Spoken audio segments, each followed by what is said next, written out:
செய்வன இருந்ததுன்னா இந்த 5 அறிகுறி வரும். ஒண்ணு தொழில்ல பாதிப்பு வரும். ஒண்ணு உடல் ரீதியான பிரச்சனைகள் வரும். 2வது சுப காரியம் நடக்காது. 4வது குழந்தை தங்காது. 5வது பணம் வீட்ல தங்காது. இந்த முக்கியமா 5 இருக்கு. உடல் ஆபத்து அப்பப்போ வந்துட்டு இருக்கும். உடல் உபாதைகள் வந்துக்கிட்டே இருக்கும். ஹாஸ்பிட்டல் வீண் செலவு வந்துக்கிட்டே இருக்கும். இந்த 5க்கும் எது அறிகுறிக்கு மெயினானதுன்னா பில்லி, சூனியம், ஏவல். இந்த 3மே இருந்ததுன்னா இந்த 3ல ஒண்ணு இருந்தாலுமே நரக வாழ்க்கை. நீங்க நோயோடு கூட வந்துடலாம். கேன்சர் நோயோடு வந்துடலாம். எந்த தவிர்க்க முடியாத கொடுமையான நோயில் கூட வந்துடலாம்.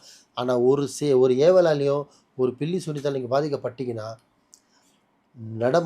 நடமனமான ஒரு பொண்ணுன்னு சொல்லலாம். உடம்புல உணர்ச்சி இல்லாத ஒரு பொண்ணுன்னு சொல்லலாம். சம்மந்தமே இருக்காது. இன்னைக்கு ஒரு அம்மா வந்தாங்க. அந்த அம்மாவுக்கு 55 வயசு இருக்கும். ஒண்ணுமே இல்லை. சொல்ல நம்புவீங்களா? அவங்க அம்மா இறந்துட்டாங்க. அம்மா இறந்துட்டாங்க. அவங்க இறந்த அந்த நியூஸை கேட்டதுலேருந்து சரி அந்த அம்மாவுக்கு பேச்சு வரல. 55 வயசு வரை நல்லா இருந்தவங்க அவங்க அம்மா இறந்துட்டாங்கன்னு கேட்டு ஒரு 2 நாள் அழுதாங்க. 3வது நாள் வந்து பேச்சு இல்லை. நல்லா இருக்காங்க ஆனால் பேச்சு இல்லை. பேச்சவே வரல. அவங்க நினச்சிக்கிட்டாங்க எங்கள் அம்மா போய் உள்ளே உட்காந்துக்கிட்டாங்க. நான் சொன்னேன் உள்ளே உட்காந்து தொண்டை இழுத்து பிடிச்சிட்டாங்கன்னா நான் பேசாமல் இருக்கிறதுக்கு. இப்படிலாம் கிடையாது. அவங்க வந்து அந்த மனநிலைக்கு போயிட்டாங்க. அதிர்ச்சியில் மனநிலைக்கு போயிட்டாங்க. இது ஏவல் பில்லி சொல்லலாம் கிடையாது. இது ஒரு விஷயமே வேறன்னு உட்காரச்சு ப்ரேயர் பண்ணி அனுப்பிச்சு விட்ருங்க. ஆனால் சூப்பர் பாய். நீங்கள் வந்து இல்லாத ஒன்று இருக்கு மாதிரி இருக்கு அப்படின்னு யார்கிட்டயும் சொல்ல மாட்டீங்க. என்ன இருக்கோ இதுதான். அதுதானம்மா உண்மை. இப்போ அவங்க எல்லாம் நினச்சிட்டேன் எல்லாம் சொல்லியிருக்காங்க. அவங்க அம்மா இறந்துட்டாங்க.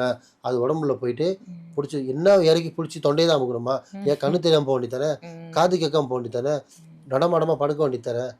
எல்லாமே நடக்குது. உயிரை கூட எடுத்துரும். உயிரை கூட எடுத்துடலாமே. ஏன் எடுக்கல? சொல்லல குஞ்சு கோழி மிதிச்சு குஞ்சு சாவாதுன்னு. சும்மா இல்லை அந்த வார்த்தை. அவ்வளோ பெரிய கோழி பார்த்தீங்கன்னா அவ்வளோ முட்டை உட்காந்துட்டு இருக்கும். நீங்கள் லைட்டாக முட்டை உடஞ்சிரும். ஆனால் அவ்வளோ பெரிய கோழி உட்கார முட்டை நொறுக்காது. அதேமாதிரி அவ்வளோ குஞ்சுங்க உட்கார அவ்வளோ அடி கூட படாது. அவ்வளோ அடக்கலம் கொடுக்கும். அதோட வெயிட்டு அதோட சக்தி எவ்வளோ பெருன்னு அந்த தாய்க்கு தெரியும். புரியுதுங்க? அந்த மாதிரி ஒரு அம்மா இறந்து ஒருத்தனை பாதிக்குதுன்னா பொய். ஒரு அம்மா இறந்து ஒரு அப்பா இறந்து அப்பனை பிடிச்சிருக்கான்னு சொன்னால் பையனை பிடிச்சிருக்குன்னு சொன்னால் அதுவும் பொய் தான். அது எப்படி பிடிக்கும்? தன் பையனை உயிராக இருக்கும்போதே கஷ்டப்படுத்தலை. ஒரு ஆத்மாவானதுக்கு அப்புறம் கஷ்டப்படுத்துமா? அப்போ பொய் சொல்லணும்னா காசு வாங்குறானுங்க.